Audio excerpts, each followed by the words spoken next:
नमस्कार विद्यार्थी मित्रांनो, सीईटी बाय ग्लोबल ऑनलाईन चॅनलवरती सर्वांचं स्वागत आहे. तर मित्रांनो, आजच्या व्हिडिओमध्ये आपण खूप महत्त्वाची गोष्ट पाहणार आहोत, ते म्हणजे महाराष्ट्र MBA CET 2026चा अपडेटेड सिलेबस.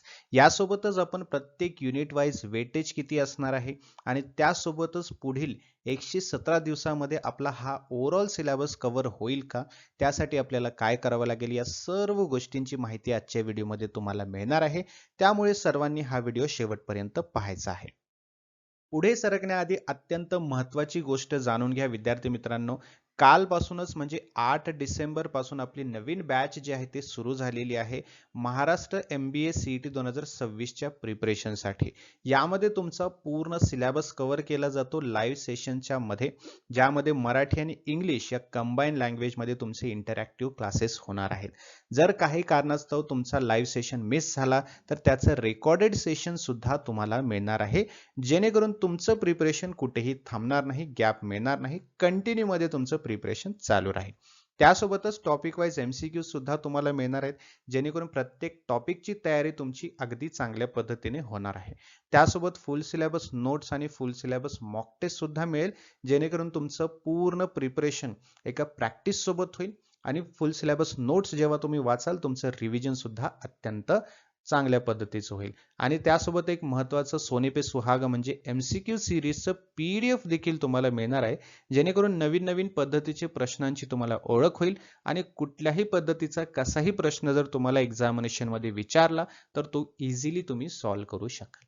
ओके, सो कालपासून आपली ही बॅच सुरू झालेली आहे. एनरोलमेंट आणखीन चालू आहे. तुम्ही आजही ही बॅच ही जॉईन करू शकता.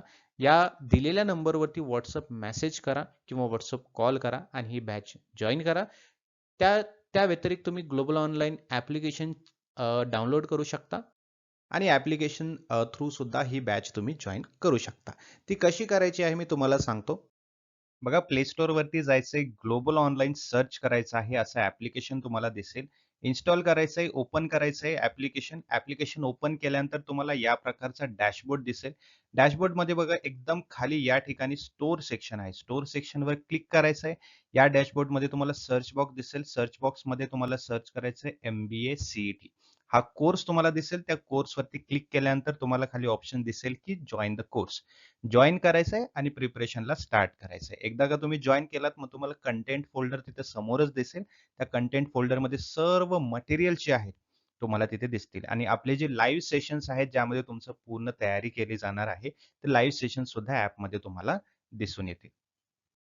बघा, सगळ्यात आधी जाणून घ्या तुमचा पेपर पॅटर्न आणि मार्किंग सिस्टीम कशी आहे. ठीक आहे, तुमची जी एक्झामिनेशन आहे ती CBT बेस्ड एक्झामिनेशन असते, म्हणजेच कॉम्प्युटर बेस्ड टेस्टिंग असते. पूर्णतः कॉम्प्युटरवरती तुम्हाला एक्झामिनेशन द्यायची आहे. प्रश्न, ऑप्शन्स आणि तिथेच तुम्हाला आन्सर सुद्धा कॉम्प्युटर पद्धतीनेच द्यायचं आहे. टोटल 200 प्रश्न तुम्हाला एक्झामिनेशन मध्ये विचारले जातात. 200 प्रश्नांची विभागणी कशी केलेली आहे ते पुढे मी तुम्हाला सांगणारच आहे. तर 200 प्रश्नांसाठी 200 मार्क्स तुम्हाला असणार आहेत. म्हणजे प्रत्येक राईट आन्सरला किती मार्क्स आहेत? 1 मार्क तुम्हाला असणार आहे. तुम्हाला 200 प्रश्न सोडवण्यासाठी टोटल 150 मिनिट मिळणार आहेत. जवळपास 2.5 तास तुम्हाला या एक्झामिनेशन मध्ये मिळणार आहेत. राईट. क्वेश्चनचं टाईप कसं असणार आहे? तर MCQ टाईप असणार आहे. मल्टिपल चॉईस क्वेश्चन असणार आहेत. म्हणजेच प्रश्न दिला जातो आणि त्यासोबतच ऑप्शन सुद्धा तुम्हाला दिले जाणार आहेत. काही प्रश्नांसाठी तुम्हाला 4 ऑप्शन्स असतात, काही प्रश्नांसाठी तुम्हाला 5 ऑप्शन्स असतात. ठीक आहे. राईट ऑप्शन कुठला आहे तो तुम्हाला चूज करायचा आहे, सिलेक्ट करायचा आहे आणि सबमिट करायचं आहे. ओके. सगळ्यात महत्त्वाची गोष्ट म्हणजे यामध्ये निगेटिव्ह मार्किंग अजिबात नाहीये. म्हणजे तुमचा जर काही कारणास्तव एखादा आन्सर चुकला, तर आन्सर चुकल्यामुळे तुमचे मार्क्स कमी होणार नाहीत. ठीक आहे. जसे की तुमची कॉम्पिटेटिव्ह एक्झाम असतात UPSC, MPSC, त्यामध्ये निगेटिव्ह मार्किंग असते. 4 की 3 प्रश्न जर चुकले तर तुमचा 1 मार्क कट होतो. तसं या एक्झामिनेशन मध्ये नाही. त्यामुळे तुम्ही प्रत्येक क्वेश्चन, ओव्हरऑल सगळे क्वेश्चन्स तुम्ही अटेम्प्ट करू शकता. चुकलं तरीही तुमचे मार्क्स कट होणार नाही. तर हा आहे तुमचा एक्झामिनेशनचा पेपरचा पॅटर्न आणि मार्किंग सिस्टीम. आता बघा, 200 मार्क जे तुमचे आहेत त्याची विभागणी कशी केलेली आहे. तर याची विभागणी 4 युनिटमध्ये केलेली आहे. प्रत्येक युनिटला फिक्स क्वेश्चन्स असतात. म्हणजेच याचं वेटेज कसं आहे आता हे जाणून घ्या. 4 युनिट आहेत. पहिला म्हणजे तुमचा लॉजिकल रिझनिंग, दुसरा म्हणजे अब्स्ट्रॅक्ट रिझनिंग, तिसरा म्हणजे व्हर्बल ॲबिलिटी किंवा रीडिंग कॉम्प्रिहेन्शन आणि चौथा आहे क्वांटिटेटिव्ह ऍप्टिट्यूड. आता पहिला जो आहे याला सगळ्यात जास्त वेटेज आहे, कारण यामध्ये 75 प्रश्न तुम्हाला विचारले जातात, म्हणजे 75 मार्कासाठी हा युनिट असणार आहे. लॉजिकल रिझनिंग हा सगळ्यात महत्त्वाचा आणि सगळ्यात जास्त क्वेश्चन असलेला युनिट आहे, ज्यामध्ये ओव्हरऑल तुम्हाला 75 मार्क्स मिळवण्याची संधी असते. त्यानंतर अब्स्ट्रॅक्ट रिझनिंग हा एक तुमचा युनिट आहे, दुसरा युनिट, ज्यामध्ये अॅनालॉजीज है ना, मिसिंग फिगर हे हे अशा प्रकारचे प्रश्न तुम्हाला विचारले जातात. यामध्ये 25 प्रश्न तुम्हाला असणार आहेत एक्झामिनेशन मध्ये, 25 मार्कांसाठी. ठीक आहे. त्यानंतर verbal ability and reading comprehension आहे. यामध्ये इंग्लिश ग्रामर, पॅसेज दिलेला असतो, राईट. ग्रामरचे काही व्होकॅब्युलरीज वगैरे वगैरे हे अशा पद्धतीचे प्रश्न तुम्हाला तिसऱ्या युनिटमध्ये बघायला मिळणार आहेत. जवळपास 50 ओव्हरऑल 50 प्रश्न तुम्हाला विचारले जातात 50 मार्कासाठी. आणि चौथा आहे क्वांटिटेटिव्ह ॲप्टिट्यूड, जो की प्रॅक्टिकल असणार आहे. मॅथ वाले क्वेश्चन्स, मॅथमॅटिकल क्वेश्चन्स तुम्हाला यामध्ये विचारले जाणार आहेत.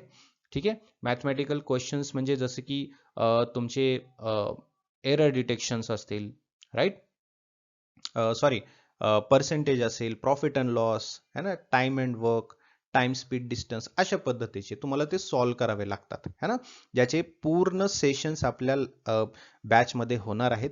क्वांटिटेटिव्ह ॲप्टिट्यूड असू द्या, verbal ability, abstract reasoning, logical reasoning, सर्व गोष्टी तुमचे लाईव्ह सेशन्समध्ये कव्हर होणार आहेत.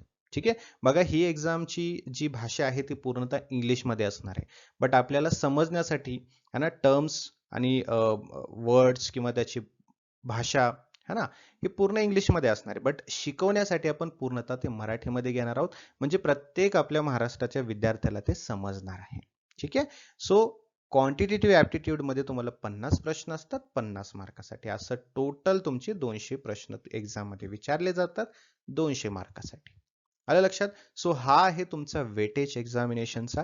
लॉजिकल रिझनिंगला सगळ्यात जास्त वेटेज असतो, जवळपास 75 प्रश्न तुम्हाला लॉजिकल रिझनिंग मध्ये विचारले जातात. आता बघा, सगळ्यात महत्त्वाचा प्रश्न म्हणजे हे 200 प्रश्नाची जी तयारी आहे, आता यामध्ये भरपूर सारे टॉपिक्स आहेत, राईट. मग हे 117 दिवसामध्ये पुरेसं आहे का? 117 दिवस पुरेसे आहेत का हा पूर्ण सिलेबस कव्हर करण्यासाठी? तर त्याचं फायनल आन्सर आहे ऑब्व्हियसली येस. 117 दिवस हे आपल्यासाठी इनफ आहेत हा पूर्ण सिलेबस कव्हर करण्यासाठी. ठीक आहे. त्याचे रिझन्स काय आहेत मी तुम्हाला सांगतो. पहिलं रिझन म्हणजे काय आहे बघा, सिलेबस इतकाही मोठा नाही. ठीक आहे. आणि महत्वाचं म्हणजे कन्सेप्ट जे याच्यामधले आहेत ते रिपीट होतात. आता याच्यामध्ये आज या एक्झाम मध्ये प्रश्न विचारला तो पुढच्या एक्झामिनेशन मध्ये वेगळाच असणार आहे, त्याचं स्वरूप वेगळं असणार आहे, बट त्याचं सिलेबस, त्याचा जो टॉपिक, त्या प्रश्नाचा जी प्रकार आहे तो चेंज होणार नाही, तो रिपीट होणार आहे. ठीक आहे. मग त्यामध्ये लॉजिकल रिझनिंग, अब्स्ट्रॅक्ट, क्वांटिटेटिव्ह, वर्बल है ना, 70%, जवळपास 70% पेक्षा जास्त टॉपिक्स हे मागील वर्षासारखेच असणार आहेत. त्यामुळे 2 महिने सुद्धा यासाठी इनफ असणार आहेत पूर्ण कॉन्फिडेंटली कव्हर करण्यासाठी. सो सिलेबस मोठा नाहीये, कन्सेप्ट रिपीट होतात, त्यामुळे कन्सेप्ट क्लिअर करणं सोपं आहे. ठीक आहे. दुसरं कारण म्हणजे सीईटी मध्ये मॅथ्स फार डीपली जात नाही है ना. क्वांटिटेटिव्ह मध्ये जसं की IIT लेवलचे, CAT, कॅट लेवलचे अशा पद्धतीचे डीपली क्वेश्चन्स नसतात है ना. मग अरिथमॅटिक किंवा डेटा इंटरप्रिटेशन जे आहेत अशा पद्धतीचे, बरोबर आहे. मग 45-50 क्वेश्चन्स याच्यामध्ये कव्हर करणं पॉसिबल आहे. त्यामुळे जास्त डीप नसल्यामुळे तुम्हाला स्टडी करून, प्रॅक्टिस करून ते इझिली सॉल्व्ह करता येणार आहे. त्यामध्ये टाइम मॅनेजमेंट एक महत्वाचा मुद्दा ठरतो. तिसरं कारण म्हणजे रोज 3 ते 4 मॉक टेस्ट केल्या तर तुमचं स्पीड तयार होतो है ना. टाइम मॅनेजमेंट जे मी तुम्हाला आत्ताच म्हटलं, तर ते तुमचं पॉसिबल आहे जर रोज तुम्ही 3 ते 4 मॉक टेस्ट द्याल तर. आपल्याकडे मॉक टेस्ट अवेलेबल आहेत, मॉक टेस्ट तुम्ही देऊ शकता, राईट. मग सीईटी मध्ये जे काही स्पीड तुमचा महत्वाचा आहे तो इथे कव्हर होणार आहे. ठीक आहे. 150-200 प्रश्न तुम्हाला कव्हर करायचे आहेत 150 मिनिटामध्ये, ते स्पीड वरती पूर्णतः अवलंबून असणार आहे, राईट. पुढे म्हणजे अब्स्ट्रॅक्ट रिझनिंग जो आहे, अब्स्ट्रॅक्ट रिझनिंग सुद्धा महत्वाचं आहे, जवळपास 25 प्रश्नच आहेत. मग त्यासाठी तुम्ही जर 25-30 मिनिट जरी रोज दिले तर तो इनफ असणार आहे. वर अब्स्ट्रॅक्ट रिझनिंग इतका काही अवघड नाहीये. ठीक आहे. 25 प्रश्न त्यामध्ये असतात, but you can give 25 to 30 minutes every day for practice, and it is enough, right. आणि शेवटचा म्हणजे वर्बलमध्ये 30-40 मिनिट डेली रीडिंग पुरेसं आहे. वर्बल ॲबिलिटी किंवा त्याच्यामध्येच तुमचं रीडिंग कॉम्प्रिहेन्शन पण असतं. ठीक आहे. सो रोज तुम्ही जवळपास 1 तास द्या, है ना. मॅक्झिमम 1 तास झाला, 40-50 मिनिट दिले तरी चालेल, बट रोज द्यायचे आहेत कन्सिस्टंटली. ठीक आहे. असं जर तुम्ही फॉलो केलं तर 117 दिवस मोर दॅन इनफ आहे तुमचं पूर्ण सिलेबस कव्हर करण्यासाठी, अभ्यास कंप्लीट करण्यासाठी. ठीक आहे. सो अजिबात उशीर करायचा नाहीये, आजच तयारीला लागायचं आहे.